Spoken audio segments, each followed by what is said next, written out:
Esta conferência é, como estava a dizer, organizada pela Associação de Direito Dr. António Cordeiro da Cunha, que aqui saudamos na pessoa do seu fundador e presidente honorário, Dr. António Cordeiro da Cunha. É também organizada pelo Rotary Club de Albufeira, a quem agradecemos. Muito obrigada. Feitos os primeiros agradecimentos, vamos centrar a nossa atenção naquilo que realmente interessa. Hoje falaremos sobre alterações resultantes da proposta de lei Mais Habitação. Como orador convidado, como sabemos, temos o gosto de receber o Sr. Professor Dr. Luís Menezes Leitão.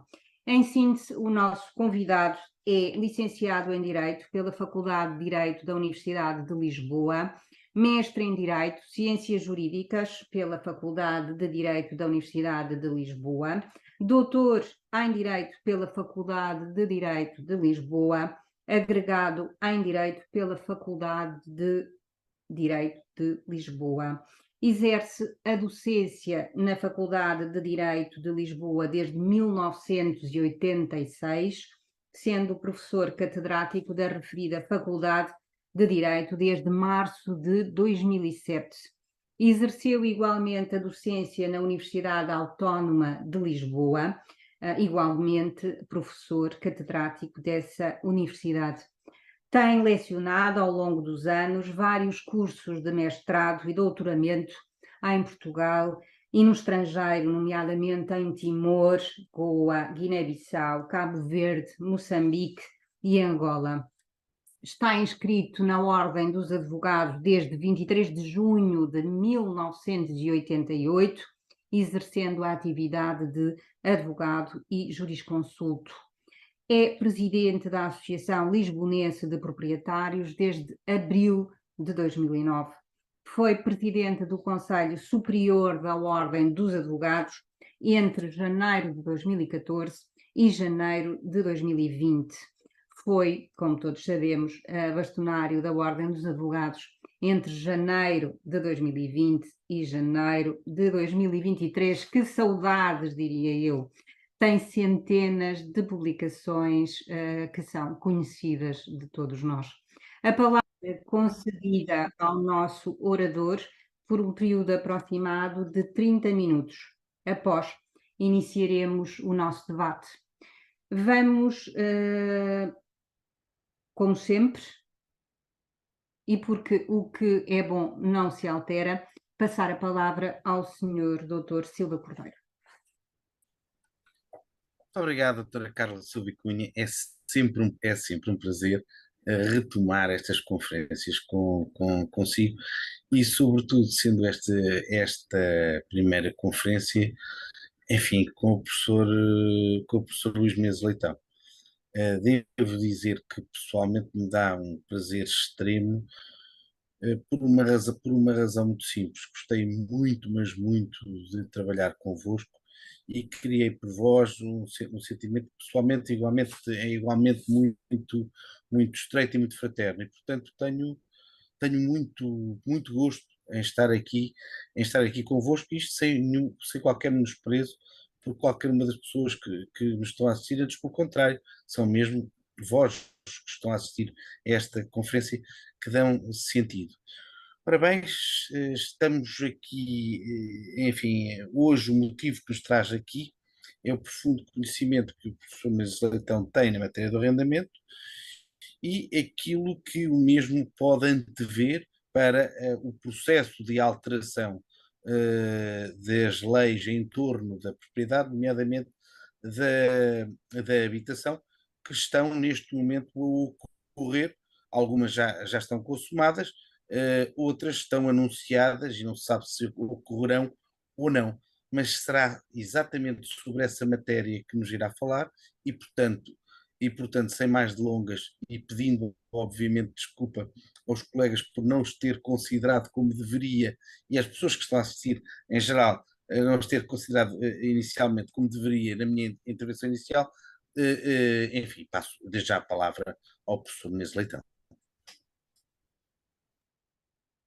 Muito obrigado. Em primeiro lugar, gostaria de dizer que é um enorme gosto estar aqui convosco. Eu queria agradecer à Associação de Direito Dr. António Cordeiro da Cunha e ao Rotary Clube de Albufeira o amável convite para aqui estar. Cumprimentar toda a assistência, designadamente todos os outros Rotary Clubs. Também já tive a ocasião de participar, a convite vosso, em sessões dos Rotary Clubs, e precisamente por isso teve sido muito gosto e muita admiração pela vossa atividade e dedicação que tem à defesa da humanidade, da saúde pública e de toda essa intervenção. E gostaria também de agradecer, quer pessoalmente, à doutora Carla Silva Cunha e ao doutor Silva Cordeiro. De facto, é com grande saudade que nos voltamos a reencontrar e tivemos que atravessar, à frente da ordem, períodos muito complicados e difíceis, e precisamente por isso foi um grande gosto trabalhar com todos vós durante esse período um bocado complicado relativamente à pandemia. Mas hoje estamos aqui para falar do pacote Mais Habitação, e que eu devo dizer que até já escrevi um artigo que se devia chamar Menos Habitação, porque, de facto, infelizmente, nós estamos numa crise da habitação muito grande e estas medidas vão todas num sentido errado, e num sentido errado no sentido que vai provocar, de facto, uma grande desconfiança no mercado. E quando se cria desconfiança no mercado, o resultado prático é que as rendas disparam. Precisamente por algo que ainda ninguém conseguiu alterar, por muito que se queira, que é a lei da oferta e da procura. Precisamente por isso, se existir uma queda da oferta, há naturalmente um aumento de procura. E isso faz subir os preços. Portanto, isto é um fator absolutamente inevitável, e precisamente por isso, quando estamos perante uma situação de mercado, nós temos naturalmente que privilegiar a confiança das pessoas para colocarem as casas no mercado de arrendamento. Essa confiança tem vindo a ser perdida, desde que foram adotadas medidas desde 2015, sempre no mesmo sentido de tornar muito mais penalizador para os proprietários colocar as casas no mercado de arrendamento, e o resultado foi uma grande retração, que aliás já existia em virtude de as pessoas conhecerem décadas de congelamento de rendas no âmbito do nosso país. E precisamente por isso essa situação causou uma rarefação da oferta e agora foi agravada, e devo dizer, os dados que eu tenho conhecimento que não foram publicados, mas dizem-me que desde que o anúncio do programa Mais Habitação surgiu no passado dia 16 de fevereiro, já houve subidas das rendas da ordem de 30%. Portanto, ou seja, apesar de todo o esforço que existia neste âmbito, o descrédito que este programa causou, inclusive com enorme impacto, não só ao lado social, mas também enorme impacto até nos nossos imigrantes, veio a causar, de facto, este tipo de fenómeno. O que mostra bem que, enfim, nós neste quadro não podemos funcionar como aprendizes de feiticeiro e, portanto, temos que ter consciência do país onde estamos, das dificuldades que existem e, efetivamente, do impacto que podem ter um simples anúncio de algumas medidas. Eu vou fazer, desde logo temos esta questão. Eu acho que existe aqui um grande problema ideológico e, no fundo, isto leva a uma certa cegueira nas medidas que se tomam, porque o grande objetivo do governo, que anda a anunciar, mas com taxas de discussão baixíssimas, é fazer aumentar os programas de habitação pública. E, precisamente, ora, quando nós temos no nosso mercado 98% do arrendamento assegurado por privados e só 2% por políticas públicas, o resultado prático disto é que, se dissermos não, só apostamos em políticas públicas, estamos a apostar em 2%. Se fizermos subir, como é o grande objetivo do governo, os 2% para 5%, que já seria uma subida de mais do dobro, bom, isso implica que continua a haver 95% do arrendamento no setor privado. Ora, e o que se passa neste caso não é, com certeza, hostilizando o setor privado que se vai resolver o problema do arrendamento, porque a questão que se coloca no nosso país, curiosamente, quem tem uma segunda habitação, só 13% das pessoas é que a coloca no mercado de arrendamento, enquanto na Europa é 41%. Portanto, no fundo, o que significa neste quadro é que nós temos um sério problema de desconfiança relativamente ao arrendamento para a satisfação da habitação. Não será, com certeza, criando esta situação de desconfiança que a questão vai vir a ser resolvida neste âmbito. E neste quadro, a proposta de lei Mais Habitação, que se coloca, neste caso, que está em cima da mesa e assenta. Há várias medidas aqui tomadas, algumas delas muito críticas, designadamente a situação do alojamento local, mas sobre isso eu não falarei. Vou falar essencialmente do arrendamento. E no quadro do arrendamento nós temos essencialmente 3 tipos de medidas, qual delas a pior que se pode dizer assim. Primeiro, o chamado arrendamento forçado de habitações devolutas, como se disse, causou uma questão de grande preocupação neste âmbito. Em segundo lugar, o retorno ao congelamento dos contratos anteriores a 1990. E, em terceiro lugar, as alterações que foram feitas ao balcão do arrendamento, que agora até mudou de nome e que, na prática, acabarão por matar este balcão, e os que são advogados perceberão do que eu vou falar a este propósito. Relativamente à questão do arrendamento forçado das habitações devolutas, ele consta das páginas 22 e seguintes da proposta de lei, mais precisamente o seu artigo 21, sobre mobilização de imóveis devolutos, e é feita através de um aditamento ao RJUE do artigo 108, 108C, que prevê a possibilidade, de facto, de se fazer arrendamento forçado de imóveis devolutos. Deve dizer que o governo, no início, isto era logo à pressa, fazia-se uma notificação que o proprietário tinha que responder em 10 dias, se não em 90 dias estava lá uma pessoa em sua casa. Nesta questão, isto veio a ser algo atenuado na versão final, de 2 maneiras. Primeiro, estabelecer que isso só ocorria se houvesse 2 anos com a classificação de imóveis devolutos. Em segundo lugar, que era o município que tinha o dever de fazer esta proposta. No fundo, o que se passou neste caso, e para além disso, não aplicar o regime às regiões autónomas, porque naturalmente as regiões autónomas acho que também viram isto bastante mal, porque tem lá bastantes questões relativamente a estas situações. O que é que isto provoca, no entanto? Em primeiro lugar, deve-se dizer que uma situação de imóveis devolutos como esta não tem precedentes que eu conheça a nível internacional, e mesmo em Portugal só as tem no tempo do PREC, de Vasco Gonçalves. De facto, primeiro, isto para mostrar como funcionavam aqueles tempos, enfim, as pessoas mais novas não se lembrarão. Eu, apesar de ser uma criança na altura, enfim, ainda me lembro bem do caráter vertiginoso com que a história acelerou naqueles períodos, e precisamente uma das medidas foi reagir contra os imóveis devolutos. Deve-se dizer que muitas questões foram feitas em termos práticos, foi a ocupação de casas, porque logo no dia 2 de maio, a seguir ao 25 de abril, uma série de casas foram ocupadas, precisamente num bairro que até foi conhecido com o nome de bairro 2 de maio, em consequência dessa situação. E precisamente por isso, a primeira reação ocorre pelo Decreto-Lei 375/74, de 20 de agosto, que primeiro fez isto por via de contribuição predial.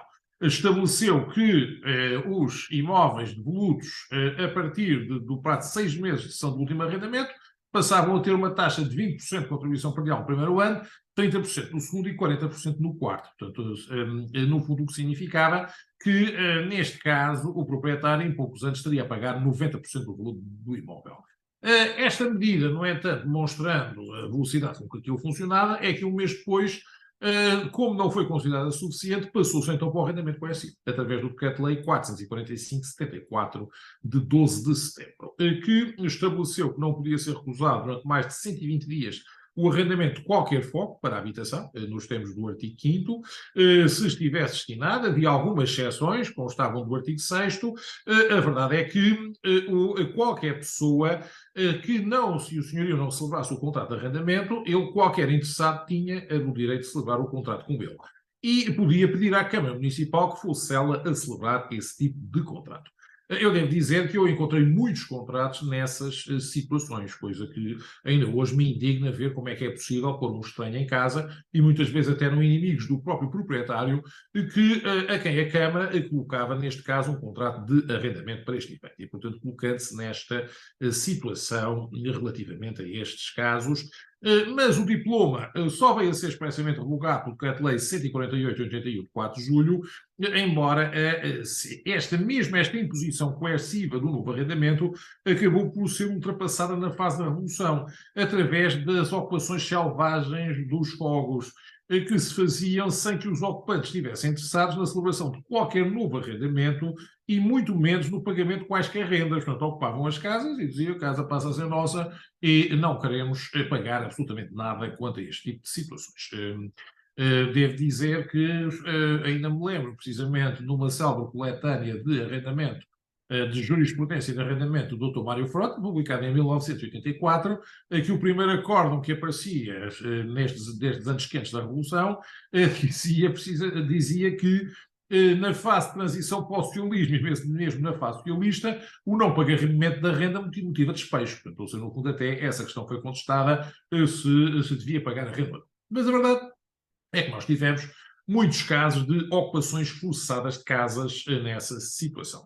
E essas ocupações forçadas foram transformadas em contratos de arrendamento, através do Decreto-Lei 198/75, de 14 de abril, que determinou que os proprietários tinham que celebrar contratos de arrendamento com os ocupantes, portanto, ou seja, e que todas as ocupações de casas foram legalizadas, só passaram a ser punidas as ocupações futuras.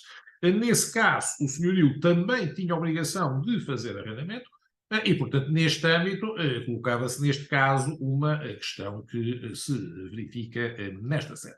O que é que o Governo agora fez, como se disse, através deste diploma? Portanto, no fundo, veio avançar de uma forma brutal, mas para este arrendamento forçado, mas curiosamente quis fazer uma situação que, a meu ver, acho muito preocupante, que é querer passar a fazer o trabalho SUS para as câmaras, porque percebeu imediatamente que este tipo de situação seria fonte de grande impopularidade. Designadamente até porque houve reações de imigrantes preocupados com as suas próprias casas, inclusivamente até devido a umas intervenções desastradas da Ministra da Habitação, que apareceu a dizer na televisão: mas se a pessoa tiver a casa guardada para a filha que vai casar, é imediatamente arrendada à força. Foi o que ela respondeu quanto a este tipo de situações. E, portanto, eu também avisei que haveria, nós já não estamos em 75, em que as pessoas, se não fizessem o que lhes mandaram pelo COPCOM, eram presas, inclusive sem culpa formada, e ficavam meses na prisão incomunicáveis. Hoje em dia ainda temos um Estado de Direito, apesar de haver umas intervenções estranhas do SIS, que agora se eu falar, a verdade é que podemos reagir em tribunal, e é isso que eu aconselhei que as pessoas fizessem. Mas como o Governo percebeu que isso ia passar-se, pretendeu passar este trabalho de SUS para as câmaras, a dizer, no entanto, se as câmaras não o fizessem, perdiam o direito ao aumento da receita de IMI que resultava do imóvel estar de fuga. É uma situação que me parece, a meu ver, preocupante, mas não deixa de haver dois tipos de reação a este propósito que se coloca. As principais câmaras, deve-se dizer, e designadamente há que felicitar esta posição, quer a Câmara de Lisboa, quer a Câmara do Porto, já vieram dizer que não se iam meter nestas situações. Aliás, até a vereadora da Habitação disse o seguinte, que a Câmara de Lisboa não vai pactuar com ocupações de casas. E precisamente por isso, é evidente, qualquer pessoa percebe que um proprietário, se ter lá um estranho em casa com que ele não celebrou um contrato de arrendamento, é uma situação altamente traumática. E precisamente por isso coloca-nos um problema muito sério, a meu ver é claramente inconstitucional, uma vez que o que se passa neste caso é que, em primeiro lugar, o artigo 62, número 2 da Constituição só admite a requisição e expropriação por utilidade pública. E o arrendamento compulsivo só está previsto no artigo 88, número 2 da Constituição, para meios de produção e abandono injustificado. O que não é o caso de habitações volutas. Não nos parece minimamente permitido pela Constituição uma forma de colocar esta situação, como se disse, é uma apreensão coletiva da propriedade de imóveis. E a verdade é que a regra é que as políticas públicas têm que se fazer com bens públicos, não com bens privados. E precisamente por isso não é concebível num Estado de Direito que um governo vá agarrar nos imóveis privados e dizer agora ficam todos ocupados e nós arrendamos isto a quem queremos nestas condições. Isto parece-me muito grave e por esse motivo, naturalmente, que colocamos estas questões neste âmbito como muito preocupantes quanto a este tipo de situação. Agora, este caso, portanto, relativamente ao arrendamento coercivo, como se disse, curiosamente, no entanto, não se pensa que ele não vai ser aplicado, porque eu já vi argumentos, designadamente defensores destas medidas, a dizer, mas vejam lá, estão a fazer um argumento ad terrorum, a criar um alarme social, porque isto nunca vai ter aplicação. A verdade é que nós temos conhecimento que há muita gente interessada em fazer isso, designadamente as câmaras de maioria comunista que existem à volta da cintura de Lisboa, em que proprietários já receberam cartas a dizer: vejam lá, o seu imóvel está devoluto, coloquem no mercado, porque quando sair a lei nós vamos fazer arrendamento coercivo. Portanto, já houve pessoas que já receberam cartas dessas quando nenhuma lei está em vigor. Portanto, é preciso ter alguma cautela quanto a este tipo de situação e, precisamente por isso, há que ponderar muito bem o que é que se pode fazer neste caso. Esta é a primeira situação que nós estamos a verificar, como se disse.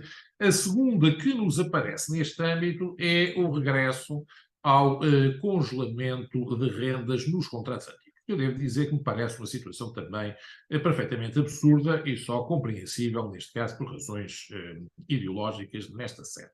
O que é que resulta neste âmbito deste regime que está previsto agora na proposta de lei, que é, neste caso, a situação que veio a ser estabelecida neste âmbito no artigo 33, precisamente chama-se proteção dos inquilinos com arrendamentos mais antigos, consta das páginas 48 e seguintes da proposta de lei 71/15 primeira, e o que veio a fazer foi que, primeiro, o que veio a ser estabelecido pelo Governo, e deve-se dizer, estava bem concebido neste âmbito, em que estes contratos antigos que estão sujeitos a inquilinos com carência económica, embora deva-se dizer que a carência económica, neste caso, é muito generosa, porque, para efeitos de lesão dos proprietários, a carência económica ocorre até 5 salários mínimos que a pessoa ganha por mês, o salário mínimo anual por ano. E, portanto, o que significa, neste caso, pergunta se alguém é considerado noutro serviço do Estado, noutra situação, em carência económica ganhar 5 salários mínimos. Mas no arrendamento é. Portanto, ou seja, o senhorio para esse efeito está a proteger inquilinos que ganham mais do que ele em muitas situações, neste caso, quanto a este tipo de questões. Ora bem, o que é que então isto veio a provocar? Deve-se dizer que estes inquilinos ficaram sujeitos a um período de transição para o NRAL, em que se permitia o senhorio fixar a renda de acordo com o valor patrimonial do imóvel, o que também normalmente também dava uma renda muito abaixo do valor do mercado. A verdade, no entanto, é que estes inquilinos puderam fixar a renda com base no seu próprio rendimento. Mas o que veio-se a prever é que isto seria de um período transitório, inicialmente era de 5 anos, depois passou a 8, depois para 10, depois passou para 11, ainda se aguardando mais um estudo qualquer em que o governo é pródigo em fazer, mas que nunca se faz, e a verdade é que este período transitório manteve-se. O que estava previsto, no entanto, em 2015, era a existência de um subsídio relativamente aos inquilinos para poder fazer a transição e estabelecer essa igualação para o NRAL. Portanto, o que significava, neste caso, é que o proprietário, quando terminasse o período transitório, podia fixar a renda com base no valor patrimonial do imóvel. Após, se o inquilino não tivesse condições para pagar o valor a renda de acordo com esse valor, então o Estado dava-lhe um subsídio para cobrir a diferença. Portanto, continuava a pagar o valor dele e a diferença era paga pelo Estado relativamente a este tipo de situação. Qual é, no entanto, o que é que, no entanto, agora o legislador veio fazer? Veio dizer o seguinte: não, acaba-se com esta história, depois dos proprietários estarem 11 anos à espera, que só perguntavam quando é que finalmente podiam receber a renda que tinham direito, vem dizer que os arrendamentos não transitam para o NRAL e dizem que vão dar uma compensação qualquer, mas ninguém sabe qual é, nem quando, isto está em estudo, que é o habitual neste caso. Qual é o problema que esta questão coloca? É uma situação óbvia. É porque, se fosse dado subsídio aos inquilinos, as pessoas perguntariam a propósito que estamos a dar subsídios a quem ganha 5 salários mínimos mensais.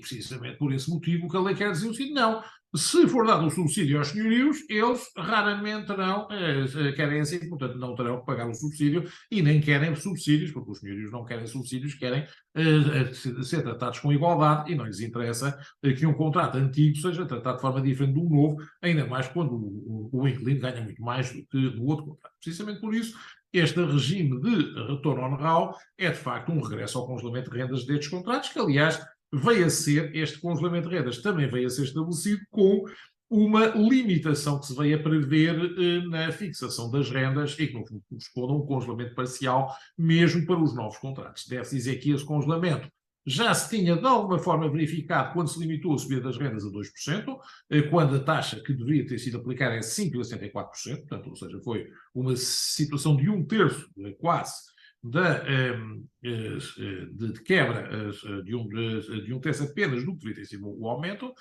O que sucedeu, no entanto, foi que essa situação levou a que muitos proprietários acabassem até por terminar os contratos ou combinassem com os senhores de utilizações. Agora, a regra é que faz um teto para estabelecer a renda dos novos contratos, sendo que, mesmo que se façam obras, só é possível pedir a recuperação das obras em 15% em cada ano. Portanto, no fundo, o que se vai praticar aqui é, de facto, um novo congelamento de rendas, o que leva a que as pessoas não estejam interessadas em arrendar. Ninguém consegue entender que alguém diga, então vou gastar dinheiro em obras e não posso comprar um investimento. Que sentido é que isto faz? Nenhum. Portanto, como se pode calcular, este retorno ao congelamento das rendas que existe no âmbito destes contratos é algo de facto extremamente prejudicial e que também, a nosso ver, vai matar completamente o mercado de arrendamento, porque, aliás, como se disse, desde que, neste caso, as situações já resultaram deste âmbito, do próprio anúncio que foi feito. Mas o último caso que aqui nos aparece e que é também uma situação bastante estranha e que se chama, ridiculamente, a aceleração dos processos judiciais relativos ao arrendamento, quando se quer é acabar com, efetivamente, o balcão nacional de arrendamento. Eu devo dizer que esse sistema do balcão nacional de arrendamento até acabou por ser uma solução relativamente feliz, embora eu tivesse muitas dúvidas quanto a esse propósito, e sempre tive, enfim, ainda hoje tem alguns problemas, ainda penso que a solução que na altura se propôs era melhor. Porque, na altura, a Associação a Presido, quando houve a intervenção da Troika, porque a Troika foi a primeira entidade que quis meter na ordem esta situação do arrendamento que tínhamos em Portugal, com rendas congeladas e com casos que foram falados a nível mundial, que é de haver pessoas que estavam a pagar 5 euros por casas de 4 assoalhadas no centro de Lisboa. A que tínhamos aqui devido a essa situação de congelamento de rendas, e essas notícias apareceram nos mídias internacionais. E quando cá chegou a Troika, perguntou o que era isso, e de facto explicaram que havia esta questão e havia uma situação social. E a resposta que a Troika deu foi que, mas olha lá, quando há situações sociais, resolvem-se caso a caso. Não se deixa todo um setor económico bloqueado por uma questão social. E foi de facto, e procurou, primeiro, transitar os contratos para o NRAL e, segundo, estabelecer um sistema agilizador da recuperação do imóvel em caso de incumprimento por parte do inquilino.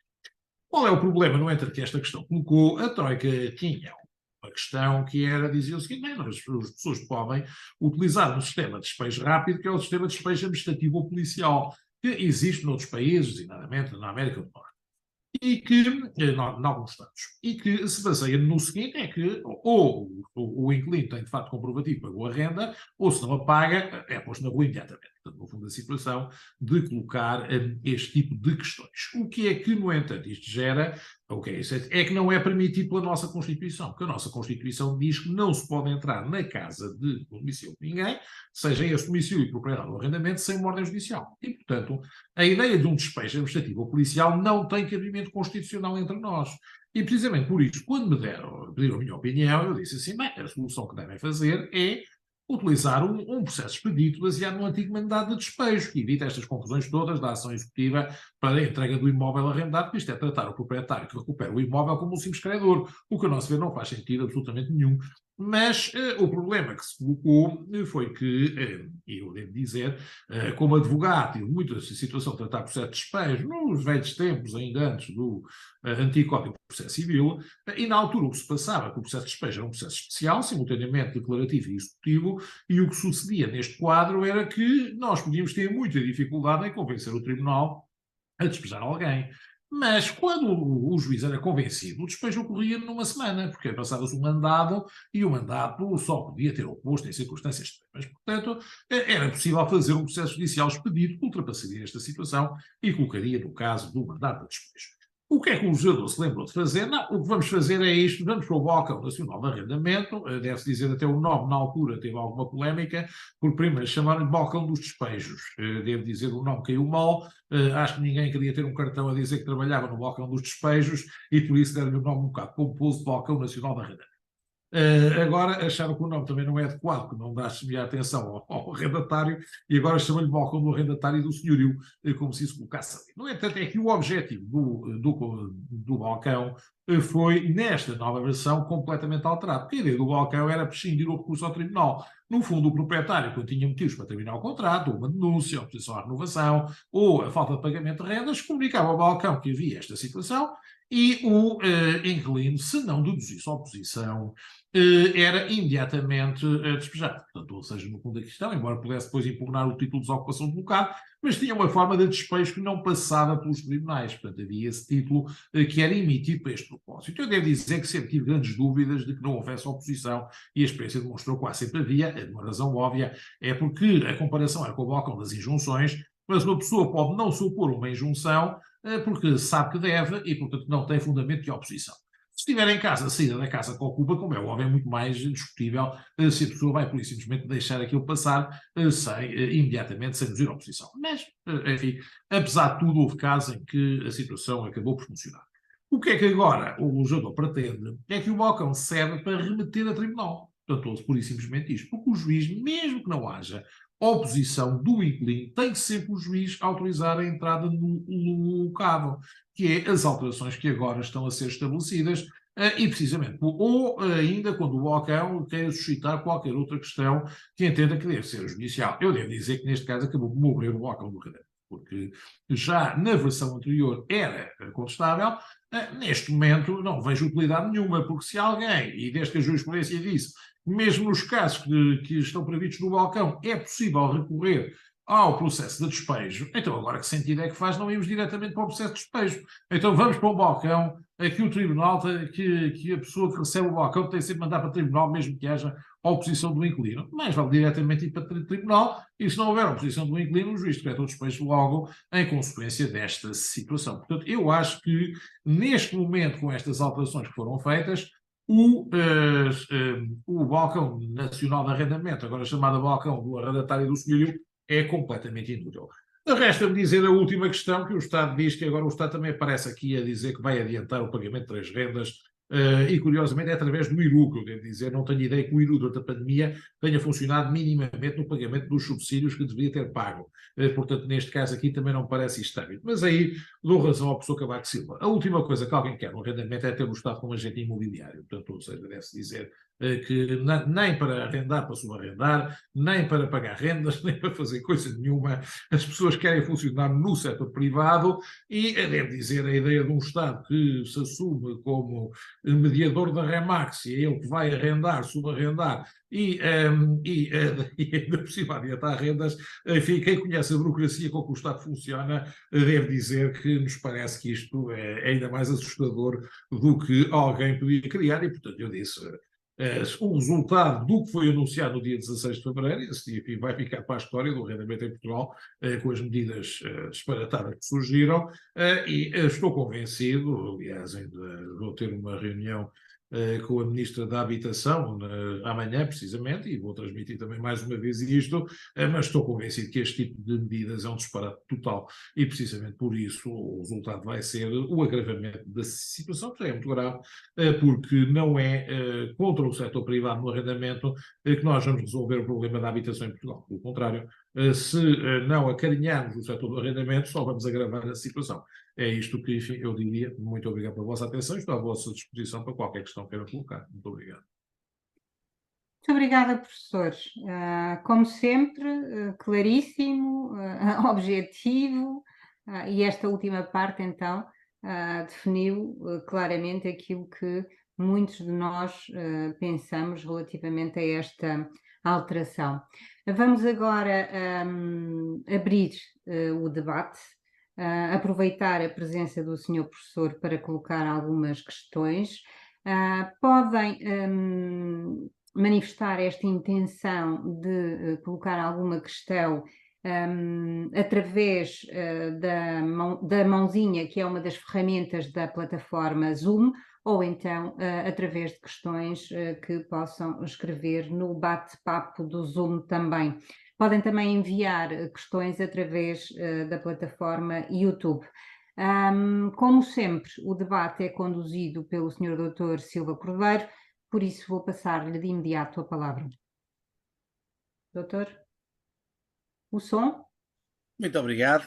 Obrigada. Devo antes de mais corrigir o meu lapso de há pouco, porque na verdade, com a minha pressa ou com a minha alegria de vos ver, esqueci-me de saudar formalmente o Rotary Club de Albufeira, Dr. Jorge Azevedo, que julgo que está em sua apresentação, e assim como esqueci-me de mencionar, e isso é um erro tão ou mais grave, a Associação de Direito do Dr. António Cordeiro da Cunha. Lapso esse que agora tento, enfim, minorar. Bom, e sendo assim, eu sugeria a quem está a assistir que coloque alguma questão. Se não derem a indicação que o pretendem fazer, eu próprio posso introduzir uma provocação ao professor Menezes Leitão, e que é, na verdade, compreendemos o mal que estas medidas do pacote mais habitação podem trazer, mas não foi expresso o modo como se poderia resolver o problema que dá origem a estas medidas do pacote mais habitação, ou seja, os preços das casas galopantes ou o seu arrendamento, as suas rendas igualmente galopantes, nomeadamente nos principais centros urbanos. Portanto, se ninguém quiser fazer aquilo que deveria, que era colocar questões em meu lugar, coloco eu esta questão ao professor Menezes Leitão. Bom, quanto a isso, a resposta é simples. Nós temos uma questão que é esta, é que para que haja quebra das rendas, isto é a lei da oferta e da procura. É preciso haver mais oferta ou menos procura. E, portanto, a situação que existe aí neste quadro é esta. Como a procura está a subir, até porque nós temos uma alteração estrutural das famílias em Portugal, que no fundo resulta que a nova geração precisa de muito mais casas que as anteriores, porque antigamente nós só saíamos de casa para casar, até lá vivíamos em casa dos pais. Hoje em dia as pessoas querem sair de casa para viver sozinhas. Mesmo que tenham relações, normalmente isso implica terem duas casas. Portanto, é preciso o dobro das casas em consequência desta alteração da estrutura familiar. E precisamente por isso também as casas casseiam e há menos casas e há muita procura precisamente para este tipo de situação. Em qualquer caso, eu recordo, quando surgiu a Lei Cristas, toda a gente disse mola, eu devo dizer que eu recordava, quando era criança, que havia escritos nas janelas das casas em Lisboa. Não havia dificuldade nenhuma em arranjar uma renda. Podia ser difícil, podia ser caro, mas havia oferta. Portanto, nós víamos mesmo nas avenidas novas, era só passar e havia escritos nas casas. Só quando surgiu a Lei Cristas é que eu voltei a ver escritos nas casas em Lisboa. Precisamente por isso, neste caso, uma legislação que liberaliza o arrendamento aumenta neste setor a oferta. Tudo o que se passou a partir daí foi para protecionismo dos contratos antigos e precisamente reduzindo a oferta. Por exemplo, uma das questões que se colocou neste caso, se a pessoa tivesse uma obra, e é o caso que também foi abolido logo em 2017, se nós tivéssemos uma obra que estivéssemos a fazer e essa obra precisasse de uma casa que tinha um inquilino, neste caso, antigamente, na Lei Cristas era possível fazer denúncia para obras. Depois deixou de ser possível.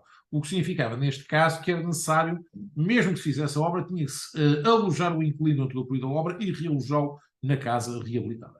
A maior parte das pessoas não estava interessada em fazer obras sem a possibilidade de libertar os imóveis. E o resultado disto foi que, de facto, também a construção para obras se limitou. Ora, e hoje em dia, precisamente, apesar de aparecerem noutros países fenómenos como o build to rent, que é uma grande moda de colocar assim investimento de construção para arrendamento, e que se pensa que possa ser um investimento adequado, a verdade é que esse investimento não só não está a ocorrer em Portugal, há meia dúzia de casos, ou poucos casos para isso, mas é mal visto pelo próprio governo, porque diz o seguinte: nós não queremos mais construção, queremos é parque público no arrendamento. Bom, enfim, enquanto funcionarmos assim, se todas as iniciativas são mal vistas neste setor, e a única coisa que interessa é o setor público, bom, é impossível neste quadro haver aumento de oferta do arrendamento. Eu devo dizer que eu não dou, ao contrário, toda a gente diz, eu não dou como adquirido que seja o alojamento local que está a provocar a quebra da habitação. O alojamento local tem sido diabolizado, mas as pessoas esquecem-se que houve muitas famílias que só conseguiram subsistir com o alojamento local até de quartos, porque durante a crise que a Troika deu, que deu uma grande quebra de rendimentos, como se sabe. O alojamento local reabilitou prédios, pelo menos aqui em Lisboa. Não sei como é que é a situação exatamente em Coimbra, onde é o Dr. Silva Cordeiro, mas aqui em Lisboa o alojamento local surgiu em prédios que estavam em bairros que estavam totalmente desabitados, que era o centro. No Rossio, que eu lembro-me há uns anos, há décadas que só lá vivia um casal, em todo o Rossio, não havia ninguém, aquilo estava completamente deserto à noite e era inaproveitável. Hoje em dia pode-se lá ir em virtude dessa reabilitação que ocorreu por via do alojamento local.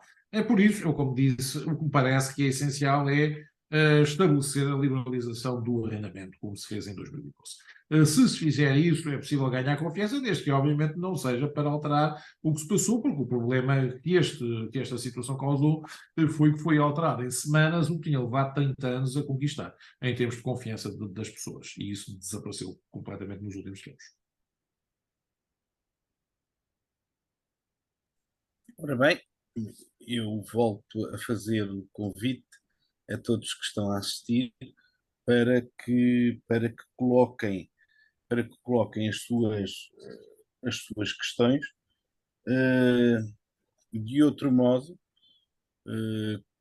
enfim, tomarei eu novamente a palavra, e neste caso já não numa matéria política, mas numa matéria legislativa, atendendo à experiência que tem, não só enquanto professor, mas também enquanto presidente da Associação de Proprietários Lisbonenses, que alterações legislativas é que suscitaria se tivesse essa oportunidade.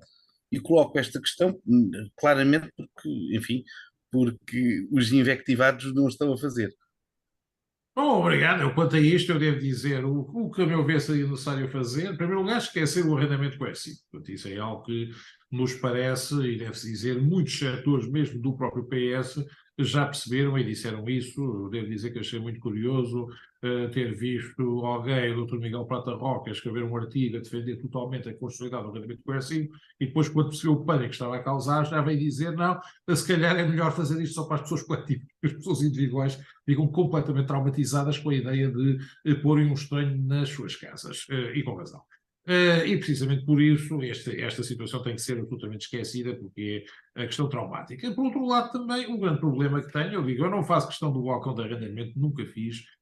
Agora, parece-me, de facto, como está a ser construído, é uma situação que o vai tornar completamente inútil, por isso, para isso, mais valia aboli-lo fazendo este tipo de indicação. E, por outro lado, para mim, os contratos antigos têm que transitar para o NRAU, portanto, ou seja, para o regime atual. Nós não podemos ter um arrendamento a duas velocidades, que é, no fundo, dizer uns que são antigos são protegidos porque estão por motivos de sorte e outros não são protegidos em circunstância alguma. Portanto, isto devo dizer, haver filhos e enteados relativamente a arrendatários não parece que seja uma solução adequada. A lei tem que ser igual para todos e parece-me, de facto, que isso era essencial, concretizar essa solução. Portanto, é esse o aspecto que me parece importante para estabelecer uma. Portanto, como pode ver, tudo ao contrário do que está a ser feito agora. Mas, enfim, isso aí são as situações que se colocam. Sr. Professor, esgotei as minhas questões, tendo em conta que mais ninguém quer colocar, quero colocar, eu darei então como encerrado o debate, obviamente, por um lado, agradecendo, enfim, as suas palavras iniciais e as posteriores, e manifestando, obviamente, mais uma vez, o meu regozijo por esta intervenção que aqui tenho convosco, e agradecendo, obviamente, ao Rotary Club de Albufeira e à Associação de Direito Dr. António Cordeiro da Cunha, também por esta oportunidade, assim como a quem quis, enfim, quis passar este bocado desta tarde de terça-feira connosco. Muito obrigado. Obrigado. Muito obrigada, Dr. Silva Cordeiro. Obrigada pela sua intervenção. Isto inicialmente é assim, até as pessoas ganharem alguma confiança, as questões vão ficando um bocadinho escondidas, mas com o tempo nós vamos quebrando o gelo e tudo melhora e os debates vão sendo mais acesos. Aliás, este é um tema que exige um debate aceso e tem vindo a acontecer. Senhor professor, doutor, muito obrigada por ter aceito o nosso convite. Um agradecimento muito especial, não só da Associação de Direito Dr. António Cordeiro da Cunha, como do Rotary Club de Albufeira. Muito obrigada por estar connosco mais uma vez. Agora sim, vamos terminar, mas antes temos necessariamente que agradecer a todos que online estiveram connosco. Um agradecimento também muito especial a quem trabalha, e quem trabalha deve ser reconhecido, um agradecimento muito especial aos companheiros Jorge Manuel Azevedo e Ana Vieira.